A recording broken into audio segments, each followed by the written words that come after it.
ahead, Chairman. Hello, Joey. All the bills.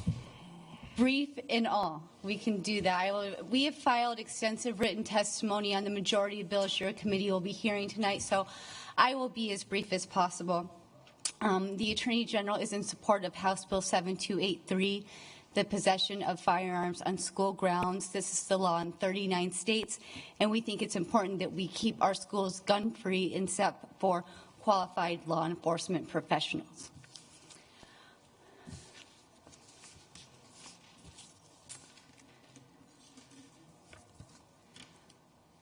We are here in opposition to House Bill 7093, which is the automatic renewal statute.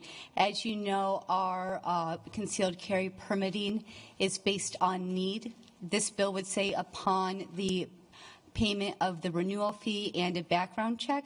It does not take into contemplation need that it could have changed over the last 4 years, let alone employment, mental capacity, physical capacity. So we are in opposition of this bill.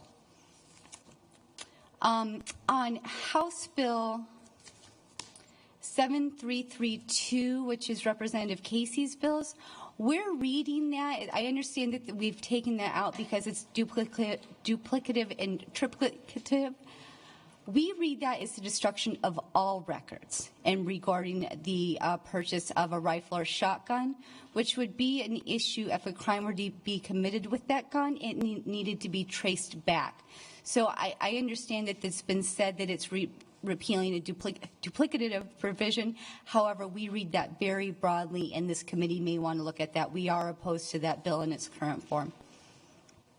House Bill 7390, which is the gun permitting bill.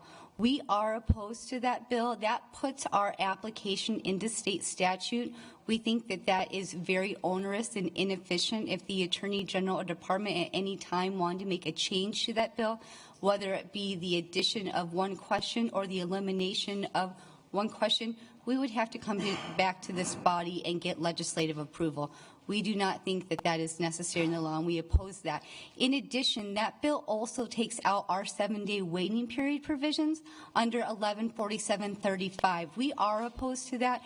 The NICS database, we're a non-point of contact state, which means NICS comes to us to ask questions about criminal convictions and restraining orders and warrants. That's why that 7-day waiting period is in there, so we can provide the accurate information to the feds. If we do not have that 7-day waiting period, the NICS checks would go regardless of that. So we are opposed to that as well. We are further opposed to this bill regarding the renewal section of the bill that doesn't let us take into account all the changes over the periods of time in regards to renewal. Further, and my last comment on this portion of the bill, it creates pretty statutory short time limits that we don't think can be complied with when it goes to contacting the local chief for residents and other scenarios. And I know the police chiefs have their own concerns with that. I'm just talking about our office's concerns. In regards to House Bill 7541, we are opposed to this legislation. This is the concealed carry permit reciprocity bill. It applies to Massachusetts, state of Connecticut, and any state that requires live fire testing. Like I said before, we're a need-based state for concealed carry permits. Other jurisdictions could have very different standards for concealed carry permits. Maybe they have them, maybe it's just signing up for a registration. They are very different. We are very protective of our concealed carry rights in the state. The issuance of that permit is one of the most important jobs the Attorney General does, and we take that very, very seriously. It's a public safety issue, and we think allowing all permits into the state with no discretion at all is dangerous and not in the public safety of the state of Rhode Island. House Bill 7680, the Second Amendment Preservation Act, we think that it blocks our ability to run NICS checks and repeals all the Brady requirements in light of this act. It would also put anyone in our office that did a NICS check or complied with NICS checks up to a $3,000 fine and a misdemeanor on a second and subsequent offense. I've spoken to Representative Nardillo on this bill, but we are very concerned that all of the sales provisions under our laws in federal law would be blocked by this bill and leave us liable. With 7244, which is Representative Philly's gun report, we have filed a fiscal impact on that with the Department of Administration at the request. Finally, we are here in support of House Bill 7853. This is a bill that Representative Johnston filed at the request of the Attorney General. It provides a crime in state law for those who try to evade 1147-35 and 35.2 in federal law, which is basically the protections of those who are qualified to purchase and possess a firearm. 9 states have protections of this level. The Supreme Court has recently upheld this. In a case, United States versus Abramski. I know that we're talking a lot tonight about allowing people to possess weapons who are lawfully available to do so and preventing those bad actors from having guns.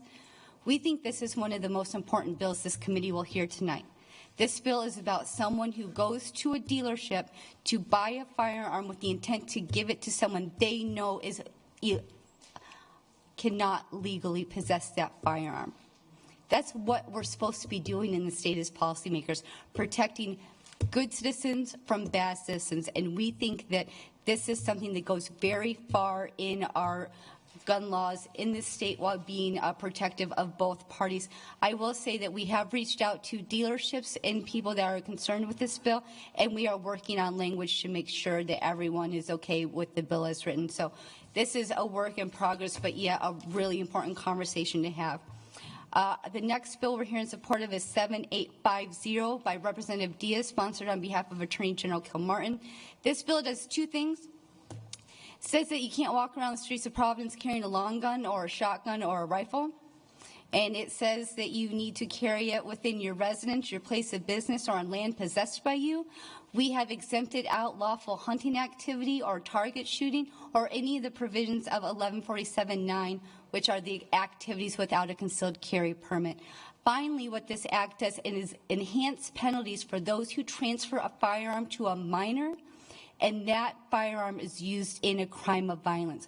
We're going to talk about this a little bit later, but we are seeing a lot, especially in Providence, of older gang members giving the juvenile gang members the firearms to possess because they know, one, they're going to family court, and 2, the laws as applied to juveniles are less strict. So this is a bill to help prevent that kind of violence. The next bill is House 7799 by Representative Maldonado, sponsored on behalf of the Attorney General. This is the bill about orange chips. Under federal regulation, manufacturers of toys and imitation guns are required to put orange chips in their gun. What we've been seeing lately is either people removing the orange chip to make the gun appear real and committing crimes and threatening the general public, or people putting orange chips in to conceal the fact that they have a live firearm. This adds orange chips into our altered firearms statute. I know that some people have raised concerns about the writing, and the motion picture industry might want to take a look at this. We're more than willing to work with anyone on that bill. But we know deaths in this country have occurred by this. We've been very close in the state of Rhode Island for tragedy occurring. So we think this is something this committee, we're not expanding what requires orange chips though. And then finally, Chairman, and thank you for your patience, is House Bill 7535 by Representative Diaz, sponsored on behalf of the Attorney General. This bill has been introduced by the Attorney General's office since 2003. That is 13 legislative sessions now. This bill has been filed. What this bill does is right now for a juvenile to be put in front of the family court for possessing a firearm, they must use the firearm. We don't think that's good public policy, that we're requiring a youth to actually discharge a firearm to be accountable in a court of law.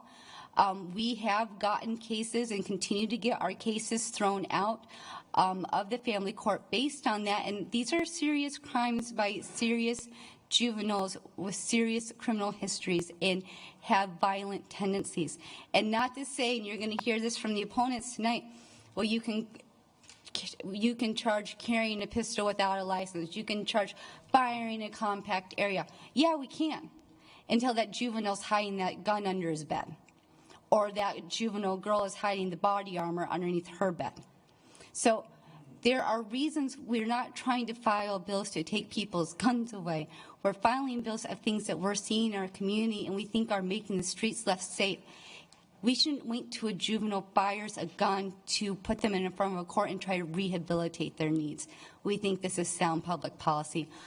Chairman, that's all I have for tonight. I'm open for any questions. Thank you. Any questions for Joey? Representative McEntee. Thank you, Mr. Chairman. Joy, as to Representative Filippi's bill, 7244, are you in opposition or are you in support? We have some questions regarding the language of it. Some of the terms aren't really clear and what needs to be done. We do think it would be a fiscal impact of our office for tracking the gun bills that come out from the 4 counties. We put a 1 FTE fiscal note on it. Okay. And as to House Bill 7853, which is no person, entity, or dealer shall sell, loan, transfer, or acquire a firearm from any person, entity, or dealer with the intent to avoid the application/disclosure process. Is that the gun show loophole? Does that close that loophole? I don't. It may. It may close the gun show loophole in the state. It may not. I think it would be very much dependent on the intent of the person and what they knew or didn't. Sorry, and what they knew or didn't know. But it certainly could. If there was a gun show in this state, the intent was known. It could. Thank you.